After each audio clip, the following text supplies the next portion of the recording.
ویدیونوار سر میکنیم تا آخر تماشا کنید. نرخ خونه ها سر میشوند ای 50,000 سومون. یکم خونه فروشی در شهر حصار. 8 سوتیق زمین یک در خونه آب سوید در نزدیکیش است. حجتاش 100% است. گردش محکم است. خونه رو سراچ فروخته میشود.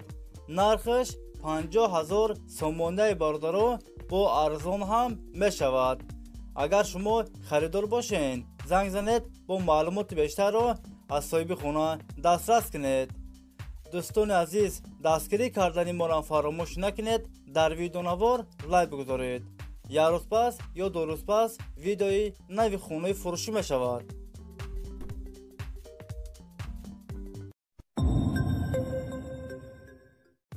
خونه فروشی در شهر کلوب نزدیکی دروازه کلوب.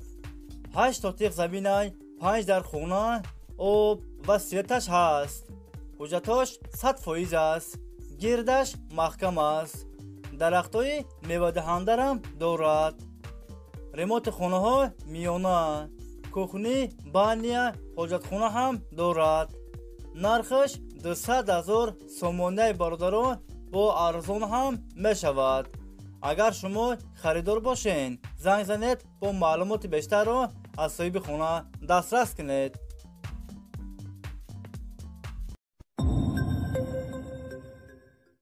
خونه فروشی در نوحه واسه 11 سوتیق زمین 2 در خونه آب و سیتش هست.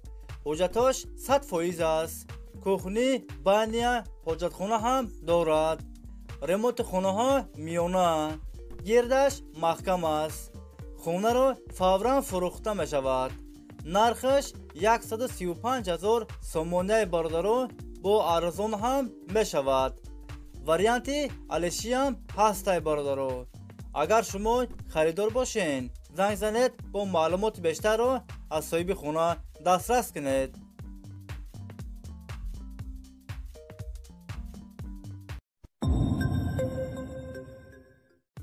خونه فروشی در نوحه دوستی. 8 سوتیق زمین 3 در خونه با کلیدارش آب و سویتش هست. حجتاش 100% است. کوخنی بانیا حجت خونه هم دارد. ریموت خونه ها میانه. درختای میوه دهنده هم دارد. نرخش 176,000 سومونده باردارو با ارزان هم می شود. اگر شما خریدار باشین زنگ زنید با معلومات بیشتر رو از صاحب خونه دسترس کنید.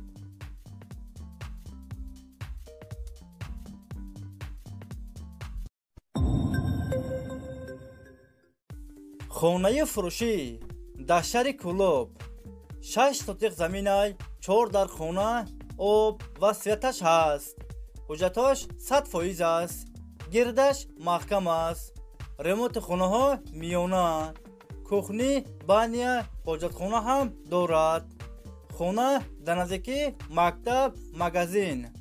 نرخش 150,000 سومونده باردارو با ارزان هم می شود. وریانتی الشی هم هست باردارو. اگر شما خریدار باشین زنگ زنید با معلومات بیشتر رو از صاحب خونه دسترس کنید.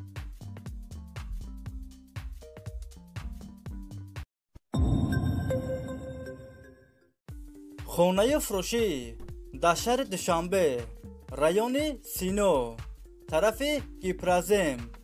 2 خانگاه کوارتیره در 8م آشونه قرار دارد.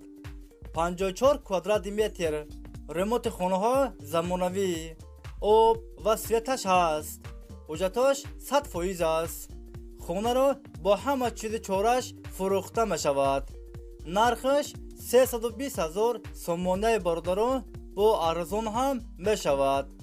اگر شما خریدار باشین زنگ زنید با معلومات بیشتر رو از صاحب خونه دسترس کنید.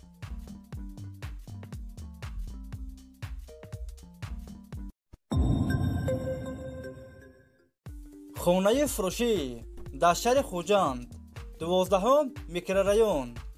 2 خانگاه کوارتیره در 1م آشونه قرار دارد. 63 квадрат метр новостройка аст. хонаҳо бо ремонти замонавӣ таъмин аст. об ва светаш ҳаст. ҳуҷҷатош 100% аст. ҳамаи хонаҳо евроремонт. хона дар наздики мактаб, магазин, роҳи калон. нархаш 370 000 сомонаи бордору бо арзон ҳам мешавад. агар шумо харидор бошед, занг занед бо маълумоти бештарро аз соҳиби хона дастрас кунед.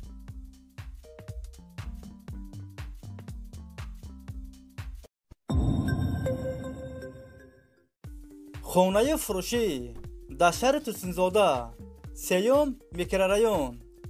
якхонага квартира дар сеюм ошона қарор дорад. 54 квадрат метр. ремонти хона замонавӣ, евроремонт. об ва светаш ҳаст. ҳуҷҷатош 100% аст. хонаро сурочна фурӯхта мешавад. дар наздики мактаб, садик, роҳи калон. нархаш 208 000 сомонаи бордору бо арзон ҳам мешавад. агар шумо харидор бошед, занг занед бо маълумоти бештарро аз соҳиби хона дастрас кунед.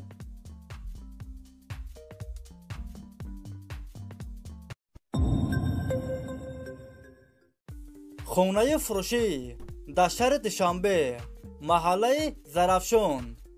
духонага квартира дар 8-ум ошона қарор дорад. 48 квадрат метр новостройка аст. хонаҳо бо ремонти замонавӣ таъмин аст. об ва светаш ҳаст. ҳуҷҷатош 100% аст. ҳамаи хонаҳо евроремонт. доми 11 ошонага, лифт дорад. дар наздики мактаб, садик, роҳи калон. нархаш 347 000 сомонаи бордору бо арзон ҳам мешавад. агар шумо харидор бошед, занг занед бо маълумоти бештарро аз соҳиби хона дастрас кунед.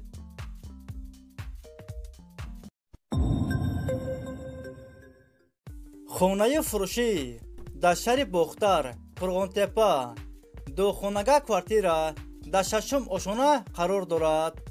50 квадрат метр новостройка аст. хонаҳо без ремонт, коробка аст. об ва светаш ҳаст. ҳуҷҷатош 100% аст. хонаро сурочна фурӯхта мешавад. нархаш 175 000 сомонаи бордору бо арзон ҳам мешавад. варианти алишиам ҳастай бордору. агар шумо харидор бошед, занг занед бо маълумоти бештарро аз соҳиби хона дастрас кунед.